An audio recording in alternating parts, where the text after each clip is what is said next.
Please excuse the post-massage face and hair. But a post that I posted yesterday about the fact that Medicare is instituting another 3.34% pay cut in reimbursement to physicians, physical therapists, dentists, across the board. Medicare is decreasing reimbursement again by 3.34%, has been blamed, and this is idiocy at its finest, on the current administration. Here's why it's not the current administration's fault. You can go to this article and you can read that since 2001,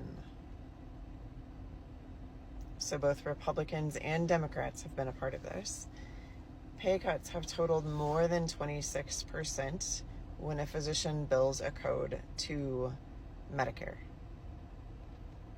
Since 2001.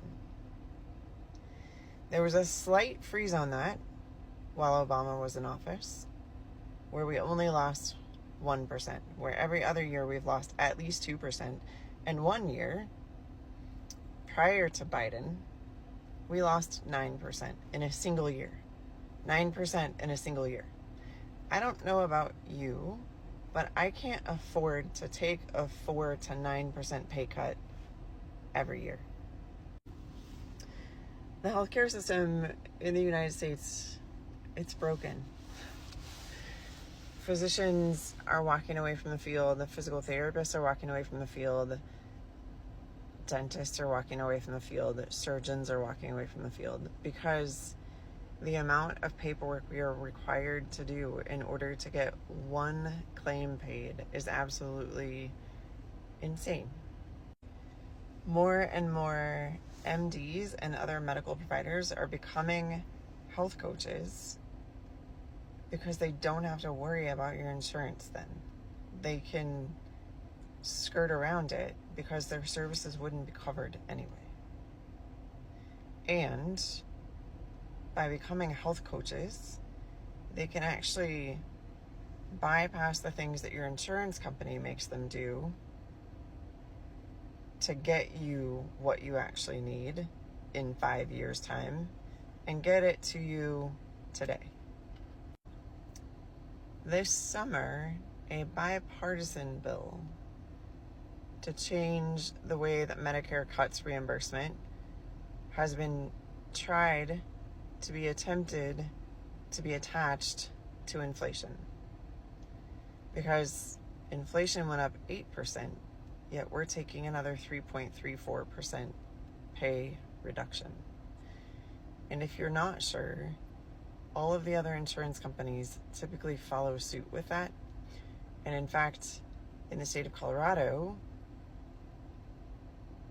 no insurance company has gone back and reevaluated and given a raise based on cost per billing unit, with the exception of Medicaid. If you are a person of Medicare age, it doesn't matter how many complaints your physician sends into Medicare, they will not listen to us. I've actually been sitting in on a meeting at the Center for Medicare and Medicaid Services where they specifically said, until the constituents 65 and older who have Medicare start to complain, we will do nothing to change the fact that they can no longer see providers that they used to see. We will do nothing to change the fact that we keep lowering reimbursement to these providers. We will do nothing until a large enough group of them complains. So if you are someone who's on Medicare and you want to start seeing change in what you can do and who you can see, write a letter. Please. Also, don't do a Medicare Advantage plan. It actually costs the U.S. government $13.1 million more per year to run a Medicare Advantage plan than it does traditional Medicare. When you choose a Medicare Advantage plan, you have to get pre-authorization for every single service, where when you choose Medicare, you don't necessarily have to get pre-authorization for things like physical therapy. We can write a letter to your physician and say, hey, I'm seeing your client so-and-so. They came into me with this. Can we see them for 12 visits before they need to come see you? A Medicare Advantage plan for, let's say, something like back pain would typically cap you somewhere around 4 visits. But your back pain probably started 20 years ago, and 4 visits isn't going to be enough to get you better in most cases. So Medicare, we have a dollar amount per year that we can use. It's not the same. And also, Medicare, as long as it's deemed medically necessary, we get to use that. We're a Medicare Advantage plan.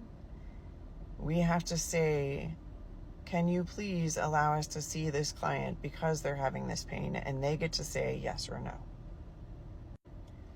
Understanding your rights as the person who is insured is super important, but you have to also understand that your contract with your insurance company is not the same as my contract with your insurance company.